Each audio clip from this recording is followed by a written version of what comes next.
So hey everyone, welcome back to another quick and very interesting tutorial. In this quick tutorial, I'm going to show you how you can solve the issue if your Windows screen is stretched on your monitor. It looks stretched and it looks very pixelated as well.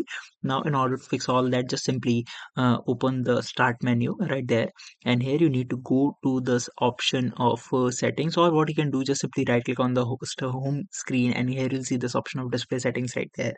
Now here in the display settings, go to this option of display resolution and make sure that this resolution is selected to the recommended value, neither the less of it nor more than it. Just simply make sure that it is set to the recommended value, and that will definitely solve your problem.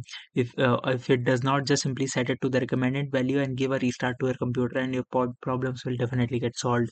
Alright, so that's it for this tutorial. I hope this video will be helpful for you. Make sure to hit the like button and subscribe button for more such helpful and interesting tutorials. See you in the next one. Take care.